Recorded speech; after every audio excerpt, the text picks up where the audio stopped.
o propósito das provações. Essa semana, além do que está acontecendo no Brasil, vocês viram a quantidade de terremotos que teve no Japão? De um dia para outro. Foram um absurdo, eu não vou chutar um número aqui, porque foi muito, então eu posso estar exagerando, de tremores, com mortes. Ontem, 10 horas da noite, se eu não me engano, 11 horas da noite, um terremoto no Equador. E nas primeiras contagens, a gente sabe que quando o terremoto vem, as contagens elas sempre aumentam exponencialmente. 41 mortos. Isso ontem, 10 horas da noite. No Equador. O Brasil com um muro separando uma nação. E ficou simbolizado naquele muro um Brasil dividido. E espero que não, mas infelizmente talvez a igreja esteja em cima deste muro, que é um lugar que ela não pode estar. Ela tem que estar dos dois lados do muro. Mas sabe por que essas coisas acontecem? Porque nós passamos por provações. E existe um propósito nas provações. Eu gostaria que vocês abrissem as suas Bíblias em Hebreus capítulo 11, dos versículos 17 a 19. Para que nós possamos entender o porquê das provações. Por que é que somos provados? Qual é a finalidade de sermos provados? A palavra de Deus diz assim, Hebreus capítulo 11, 17 a 19: pela fé ofereceu Abraão a Isaque, quando foi provado.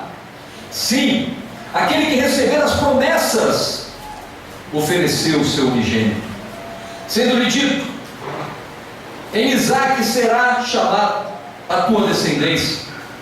E considerou que Deus era poderoso para até dentre os mortos o ressuscitar. Meu irmão e minha irmã, passar por uma provação na vida, em primeiro lugar, pode ser uma experiência cheia de alegria para um cristão, quando a perspectiva é correta. Quando a perspectiva é a perspectiva de Deus, passar por uma provação pode ser uma experiência alegre. Mas é importante nós nos lembrarmos, segundo está escrito lá em Jó, no capítulo 5, versículo 7, que o homem nasce para o enfado, como as faíscas das brasas voam para cima. Se você coloca fogo no carvão, a faísca vai para baixo ou vai para cima? É certo que vai para cima. Nunca uma faísca vai para baixo. Jó está dizendo que tão certo como isso, o homem nasce para o enfado. O homem nasce para ser provado. Infelizmente, os que tentam criar um mundo fictício, onde tudo é perfeito, estão se predispondo a uma tristeza profunda. As pessoas não estão preparadas para sofrer. E infelizmente, quando as pessoas entram na igreja, é como se uma lavagem cerebral fosse tentada ser embutido na cabeça das pessoas, para que elas imaginem um mundo sem sofrimento. E isso é mentira. Isso não existe, nunca existiu. E as pessoas estão ficando doentes, as pessoas estão ficando tristes, as pessoas estão ficando amarguradas, porque elas imaginam um mundo sem provações. Mas isso não vai acontecer. O que precisamos saber é que todos nós, de uma forma ou de outra, vamos passar por provações. Em algum momento da nossa vida, nós vamos enfrentar uma luta. Jó passou por isso, perdeu tudo o que tinha. Quando nós olhamos para a vida de Abraão, nós podemos concluir que ele teve que passar pela mais severa de todas as provações que um homem poderia enfrentar. Você pode ler a história de Abraão em Gênesis capítulo 22. Deus faz um pedido para que ele sacrifique o seu único filho. Meu irmão, você perder o seu filho é uma coisa, agora você ter que sacrificar o seu filho é uma coisa muito diferente. Deus não estava apenas dizendo que ia tirar o filho de Abraão, Deus estava dizendo para Abraão matar o seu filho. Era uma prova absurda, era uma provação das mais terríveis, mas Abraão não questionou a Deus, ele apenas obedeceu. Que fé inacreditável! E por essa razão Paulo o identifica como pai dos fiéis. Em Romanos capítulo 4, versículo 1, diz que para que fosse pai de todos os que creem. Essa é a qualidade de Abraão, se tornou pai de todos os que creem. Salmo capítulo 23, versículo 4, o salmo mais conhecido da Bíblia, mostra que nós vamos enfrentar provações, nós vamos passar por dificuldades, vamos passar por lutas, mas ainda que eu ande pelo vale da sombra da morte, não temerei mal nenhum, porque tu estás comigo. Essa tem que ser a nossa confiança. As provações virão, mas a graça de Deus nos encontrará no tempo da nossa necessidade. E as provações, elas vêm para cumprir um propósito nas nossas vidas. Vamos ver quais são estes propósitos. São 7 propósitos que eu identifiquei. Vamos ver quais são estes propósitos. O primeiro deles, as provações testam o vigor da nossa fé. As provações testam o vigor da nossa fé. 2 Crônicas, capítulo 32, versículo 31, diz assim: Deus, preste atenção no que está escrito neste versículo. Deus o desamparou para prová-lo e fazê-lo conhecer tudo o que lhe estava no coração. Irmão, irmã, Deus não precisa saber o que está no seu coração. Quem precisa saber o que está no seu coração é você mesmo. E sabe como você vai descobrir o que está no seu coração? Quando você é provado. Somente quando você é provado que você sabe qual o tamanho da sua fé. É muito fácil falar em fé quando está tudo bem. É muito fácil falar em fé quando as coisas estão caminhando sob controle.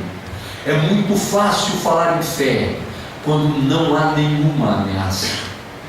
Mas e quando a ameaça vem? E quando a prova vem? Estamos vivendo um tempo de crise. Quantas pessoas, a nossa irmã orou por isso aqui no início do culto, quantas pessoas estão ficando desempregadas? Quantas pessoas estão passando por uma situação que nunca passaram na vida por conta dessa crise? Quantas pessoas estão passando por dificuldade? Mas quantas pessoas, diante da crise, ao invés de crer, blasfemam contra Deus, se revoltam contra Deus, ou batem no peito e ficam perguntando: Deus, eu não mereço isso, por que o Senhor está fazendo isso comigo? Isso não existe. Quando passamos pela prova, é onde nós vamos conhecer o tamanho da nossa fé. Como o Yuri citou aqui no começo do culto, nós observamos a atitude de Abacuque. Você imagina, ele passou o cenário de como aquela situação estava se desenrolando. Deus ia trazer um juízo sobre Israel, e ia trazer um juízo por uma nação ímpia, muito pior do que o povo de Israel. No entanto, Abacuque encarou a ameaça da vida dos caldeus e a destruição do seu povo de uma forma tremenda. Ele crê, porque o justo viverá da fé. E ele vai dizer: porque ainda que a figueira não floresça, que não haja fruto na vide, ainda que decepcione o produto da oliveira, os campos não produzam mantimento, ainda que as ovelhas da malhada sejam arrebatadas e os currais não haja gado. Todavia eu me alegrarei no Senhor. Olha a situação de caos que ele está prevendo, sem animais, sem alimento. É a situação do caos, é a situação do desespero, é a situação onde você não encontra saída, e ainda assim eu me alegrarei no Senhor, exultarei no Deus da minha salvação, porque o Senhor Deus é a minha força, e fará os meus pés como os das servas, e me fará andar sobre as muitas alturas. Abacuque capítulo 3, versículos 17 a 19. Quando Jó, no final da sua prova, reconheceu a soberania de Deus e identificou o que estava no seu coração, ele disse: antes eu te conhecia de ouvir, mas agora os meus olhos te veem. A prova, meu irmão e minha irmã, vai identificar o tamanho da nossa fé. A prova vai mostrar o quanto nós estamos crendo num Deus que pode em todas as coisas. Mas as provas não servem apenas para identificar a nossa fé. As provas, elas servem, sabe para quê? Para nos humilhar. Para nos humilhar. As provações, elas nos lembram que não devemos pensar que o nosso vigor espiritual é muito elevado. Paulo ilustra isso de maneira extraordinária em 2 Coríntios capítulo 12, versículo 7, quando ele diz: e para que não me exaltasse pela excelência das revelações, foi-me dado um espinho na carne, a saber, o mensageiro de Satanás, para me esbofetear, a fim de não me exaltar. Paulo tinha tido revelações extraordinárias. Ele foi ao terceiro céu, ele viu coisas inefáveis que ele não poderia compartilhar. As pessoas não compreenderiam o que ele viu. Quem na terra teve uma experiência como essa? Quem na terra teve uma experiência tão extraordinária como a experiência do apóstolo Paulo? No entanto, um homem que teme a Deus, um homem que é ousado em todos os seus caminhos, um homem que prega a palavra com autoridade, ele vai dizer: Deus permitiu que esse espinho permanecesse na minha carne, para que eu não me exaltasse. Quando você é provado, meu irmão e minha irmã, você é provado para que Deus te humilhe. Quantas vezes achamos que somos o suprassumo da fé? Quantas vezes achamos que estamos por cima de qualquer suspeita? Quantas vezes achamos que a nossa fé é inabalável, que a nossa justiça é inabalável, que podemos nos justificar porque somos bons o suficientes? E aí Deus vem e nos humilha, nos coloca um espinho na carne, nos faz padecer, para que possamos entender que Ele tem que ser exaltado e não nós. As provas são como um freio. Você está se achando muito. Você acha que você é muito espiritual? Eu vou mostrar para você que não é assim. E aí Paulo tem que se prostrar diante de uma enfermidade. Muito provavelmente esse espinho na carne era um problema de vista muito sério. Ele mal conseguia enxergar. Isso aconteceu depois que ele foi arrebatado, quando caiu do cavalo.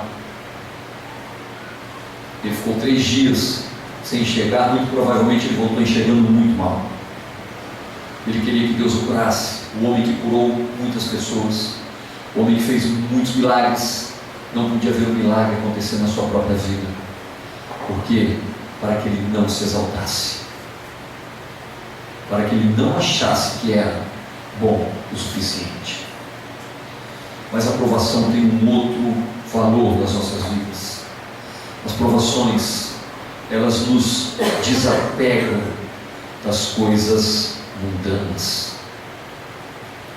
As provações servem para que nós desapeguemos das coisas mundanas.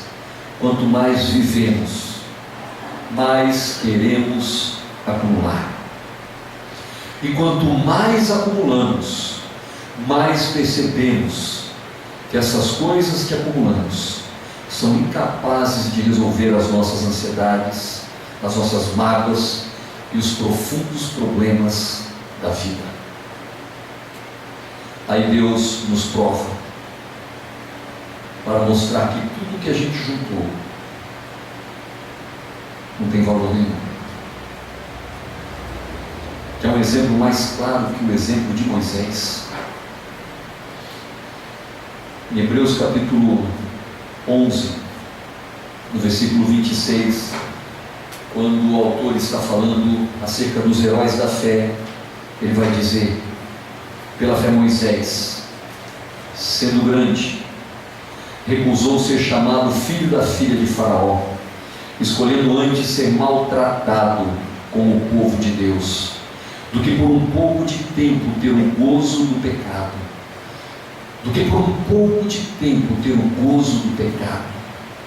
tendo por maiores riquezas o vitupério de Cristo do que os tesouros do Egito, porque tinha em vista a recompensa.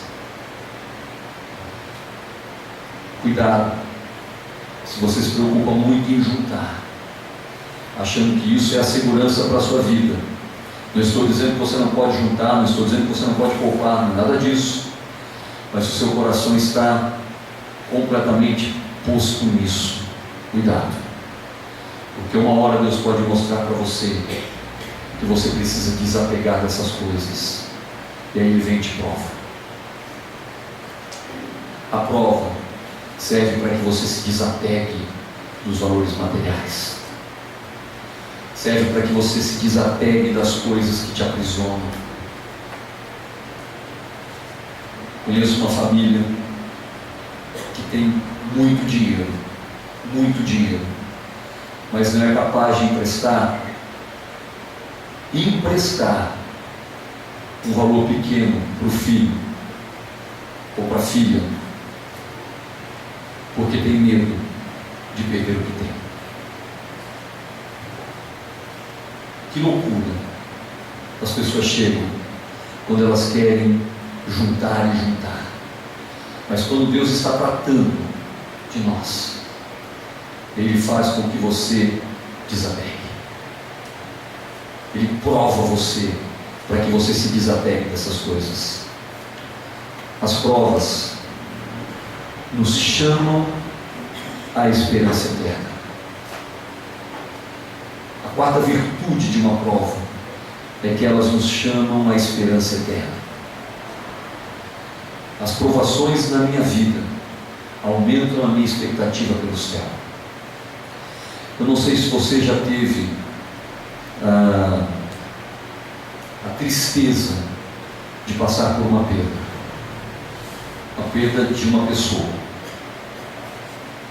Quando você perde uma pessoa que você ama, você anela mais pelo céu, porque é uma promessa na Bíblia de que nós nos encontraríamos todos no céu. Então, quando você perde alguém que você ama, você passa a pensar mais nas coisas eternas. Quando você passa por uma prova muito difícil, você começa a colocar as suas esperanças no céu. Sabe o problema dos crentes do Brasil hoje?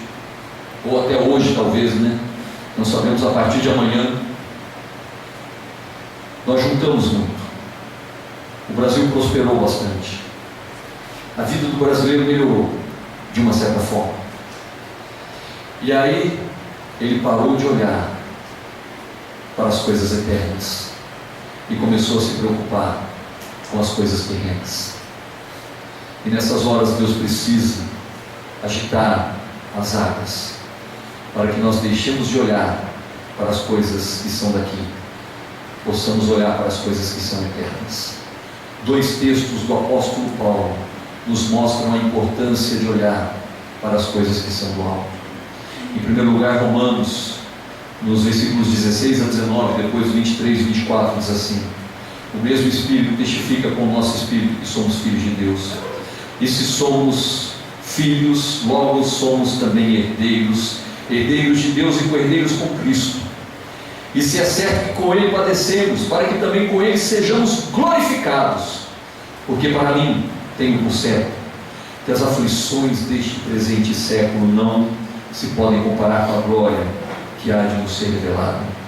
porque a ardente expectação da criatura espera a manifestação dos filhos de Deus. E mais à frente, e não só ela, mas nós mesmos, que temos as primícias do Espírito, também gememos em nós mesmos, esperando a adoção, a saber, a redenção do nosso corpo. Porque em esperança fomos salvos. Ora, a esperança que se vê não é esperança, porque o que alguém vê, como esperará? O mesmo apóstolo Paulo, em 2 Coríntios capítulo 4, dos versículos 16 a 18, diz assim: por isso não desfalecemos, mas ainda que o nosso homem exterior se corrompa, preste atenção nisso, ainda que o nosso homem exterior se corrompa, padeça as aflições, as provações, padeça lutas, o interior contudo se renova de dia em dia, porque a nossa leve e momentânea tribulação produz para nós um peso eterno de glória muito excelente, não atentando nós para as coisas que se veem, mas nas que se não veem, porque as que se veem são temporais, as que não se veem são eternas. Então, meu irmão e minha irmã, quando você passa por uma prova, você anela pelo céu. Você anela pelo céu. Sabe por que os discípulos anelavam pela eternidade? Porque eles estavam sendo ameaçados de morte todos os dias. Sabe por que os cristãos perseguidos nos países da janela 1040 anelam pela volta de Jesus? Porque eles sofrem perseguição todos os dias. O mundo perdeu sentido para eles, a não ser, e unicamente por isso, anunciar Jesus. Essas pessoas estão vivas porque elas anunciam a Jesus. Essas pessoas que estão passando por perseguição nessas nações têm a consciência do que Paulo disse: para mim, o viver é Cristo, o morrer é lucro. É interessante, como Anderson ministrou na semana passada, nós nos assustamos muito com a morte. Eu estava lendo essa semana um livro interessante, quando aconteceu aquele, em 2001, lá o atentado nas Torres Gêmeas, 2.800 pessoas morreram. Aí o pastor estava ministrando sobre isso, o desespero das pessoas, falando como que Deus permitiu isso. E ele disse assim: olha, todos os dias morrem aproximadamente 5.000 pessoas nos Estados Unidos por N razões, e ninguém se preocupa com isso. Agora, quando num atentado morrem 2.500, não estou dizendo que ele estava amenizando o problema. O que ele estava mostrando é o seguinte: a morte é certa. De uma forma ou de outra é certa. As pessoas estavam dormindo na sua casa no Japão e foram soterradas e morreram. E nós ainda nos apegamos às coisas terrenas. Então a aprovação vem para que nós possamos olhar para a nossa esperança eterna, porque a leve e momentânea tribulação não se compara com a glória que está por vir. O nosso lugar não é aqui, a nossa pátria é o céu, e precisamos entender isso. As provações também revelam o que realmente amamos. Esse é o quinto aspecto das provações. A exceção de Deus, nada era mais querido para Abraão do que o seu filho. Nada era mais importante para Abraão do que o seu filho. Esse foi o teste. Descobrir quem Abraão amava mais: a Isaac ou a Deus? Quem você ama mais? Os seus filhos ou a Deus? A sua esposa ou a Deus? O seu marido ou a Deus? Os seus bens ou a Deus? Quem você ama mais? Deuteronômio capítulo 13, versículo 3, Moisés adverte os israelitas dizendo: não ouvirás as palavras daquele profeta ou sonhador de sonhos, porquanto o Senhor vosso Deus vos prova, para saber se amais o Senhor vosso Deus com todo o vosso coração e com toda a vossa alma. Pare de dar ouvidos aos profetas que sonham sonhos irreais, que profetizam um monte de coisas boas, que falam tudo o que você quer ouvir. Não, Deus te prova, porque Ele quer saber quem você ama mais. Na prova vai ser revelado se você ama mais a Deus, ou se você ama mais as pessoas, ou ama mais as coisas que você tem. Jesus disse assim: se alguém vier a mim e não aborrecer a seu pai, a sua mãe, a sua mulher, seus filhos, seus irmãos, suas irmãs, e ainda a sua própria vida, não pode ser meu discípulo. E qualquer que não venha após mim não pode ser meu discípulo. Sérgio ministrou sobre isso na quinta-feira. Ser discípulo de Jesus. Meu irmão e minha irmã, se você é discípulo de Jesus, nada vai te afastar dele, e as provas só vão te aproximar mais dele. Sabe qual é a tristeza que nós percebemos que acontece nas igrejas? Na prova, as pessoas se afastam de Deus, como aquele jovem rico. Ele veio todo empolgado, todo animado, todo faceiro para Jesus, achando que Jesus ia dar uma aprovação para ele. E Jesus está mostrando que no coração dele falta tudo ainda. Não é que falta uma coisa só, falta tudo. O vender tudo, dividir com os pobres, não é um mero detalhe no cumprimento das obrigações daquele jovem rico, mas era tudo, porque a vida dele, toda a vida daquele jovem, consistia na riqueza que ele tinha. Ele amava mais a riqueza do que a Deus. Quem você ama mais? Então, quando vier a prova, se alegre, porque você vai descobrir se você ama mais a Deus ou a qualquer pessoa que seja. Se você descobrir que você não ama a Deus o quanto você imagina que você ama, você ainda tem a oportunidade de se arrepender e de se quebrantar, e passar a amar Ele. As provações, em sexto lugar, nos ensinam a valorizar as bênçãos de Deus. Razões mundanas nos ensinam a valorizar o mundo. Nossos sensos e sentimentos nos instigam, nos instam a valorizar os prazeres.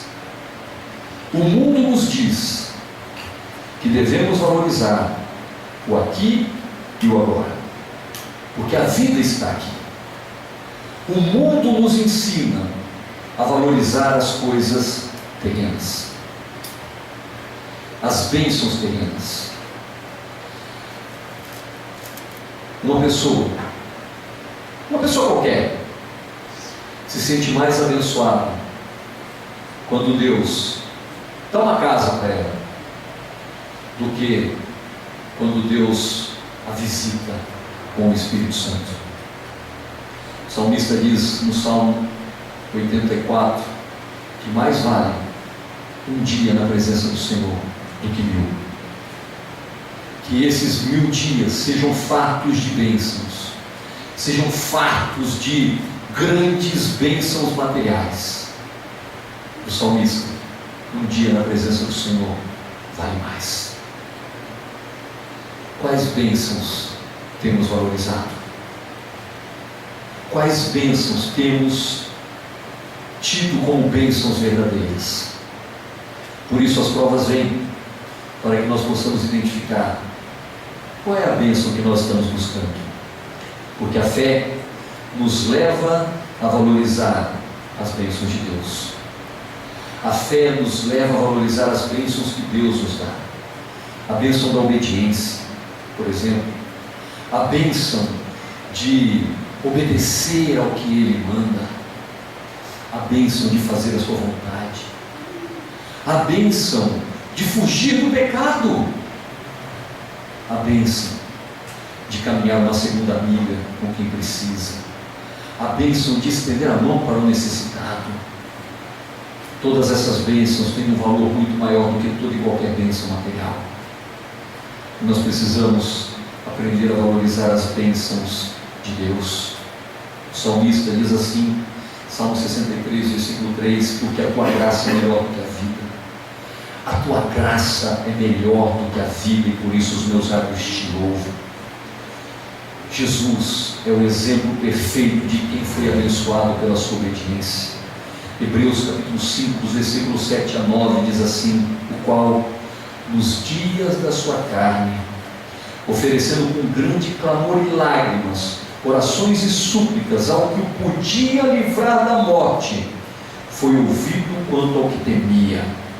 Ainda que era filho, aprendeu a obediência por aquilo que padeceu, e sendo ele consumado, veio a ser a causa eterna da salvação para todos os que lhe obedecem. Jesus foi o exemplo maior de obediência. Jesus foi o exemplo maior de quem se dispôs a buscar as bênçãos de Deus. E ele padeceu. E o autor não se priva de falar de todo o sofrimento de Jesus. Ele sofreu na carne, com grande clamor, com muitas lágrimas, orações, súplicas. Ele sofreu, só ele soube o que é sofrer. E ele, com o seu sofrimento, se identificou com o sofrimento da humanidade. Mas esse sofrimento fez com que ele se tornasse obediente, ainda que sendo filho de Deus. Ele obedeceu em tudo por aquilo que padeceu, pela sua morte na cruz, para nos dar a salvação eterna. Ele trilhou o caminho da obediência. Nós precisamos trilhar o caminho da obediência. E aí nós vamos entender o último aspecto da provação, que as provações nos capacitam a ajudar outros em seu sofrimento. E aqui, meu irmão e minha irmã, eu quero dizer para você, Jesus sofreu tudo e muito mais o que você sofreu. Você está com necessidade financeira. O filho do homem não tinha onde reclinar a cabeça. Você está sofrendo por alguma perda. O filho do homem foi abandonado pelo seu pai. Nós pregamos isso na Páscoa. Você está sofrendo porque as pessoas estão desprezando.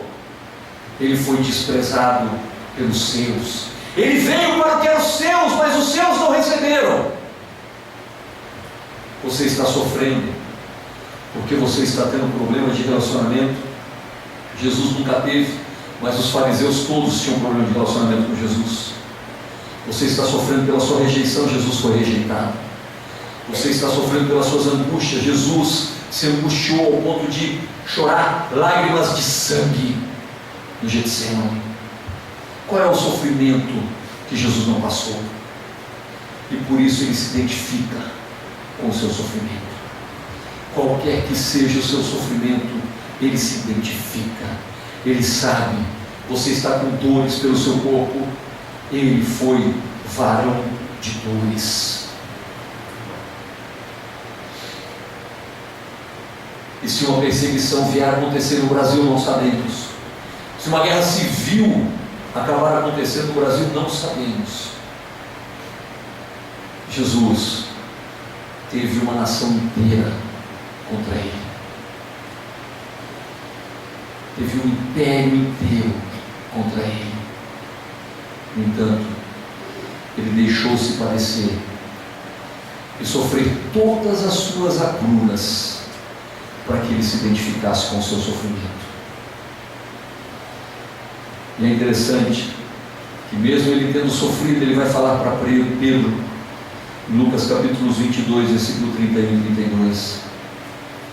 Simão, Simão, eis que Satanás vos pediu para vos cirandar como trigo, mas eu roguei por ti, para que a tua fé não desfaleça, e tu, quando te converteres, confirma os teus irmãos. Você vai cirandar, O diabo vai deitar e rolar na sua vida, Pedro. Você vai penar, mas você vai aprender. E quando você aprender, você vai consolar e confirmar os teus irmãos. Jesus sofreu para que ele se identificasse com a sua dor. Por isso, meu irmão e minha irmã, a aprovação é inevitável na vida do cristão. Não se iluda. Nós não podemos pregar aquilo que a palavra não nos ensina. E a palavra nos ensina que no mundo teremos aflições. A palavra nos ensina que este mundo é um mundo de provas. Nós vamos ter lutas até que Jesus venha. Isso é fato. Mas nós temos duas escolhas a fazer. Ou fazemos das provações um meio para nos fortalecer e nos aproximarmos cada vez mais de Deus, ou fazemos das provações um meio pelo qual nos afastamos de Deus e deliberadamente pratiquemos o pecado. Thomas Manton disse que enquanto tudo está quieto e confortável, vivemos pelo senso e não pela fé. Mas o valor de um soldado não é conhecido em tempos de paz. O valor de um soldado não é conhecido em tempos de paz. O soldado é conhecido quando vem a luta, quando vem a prova, quando vem as dificuldades. Um dos propósitos de Deus nas provações é dar-nos vigor. Foi assim com Abraão. Abraão veio, e eu já estou concluindo, Abraão veio de uma nação idólatra. Seu pai adorava a deuses idólatras. Ele adorava a deuses idólatras. Ele não conhecia o Deus de Israel. Ele não conhecia o Deus Todo-Poderoso. Mas quando Deus se apresenta a ele, ele aceita o desafio e ele começa a caminhar com este Deus. E quando Deus coloca-o à prova, a maior de todas as provas, ele já conhecia Deus o suficiente para saber que Deus poderia suscitar vida dos mortos. E ele creu. E quando ele venceu a prova, foi chamado de pai da fé. E da sua semente nasceu um povo, uma nação, que se tornaram incontáveis como a areia do mar, como as estrelas do céu. Que a aprovação na sua vida torne você um cristão maduro. Que a aprovação na sua vida torne você um cristão firme na rocha. Que a aprovação na sua vida torne você uma pessoa com uma fé inabalável. Em nome de Jesus.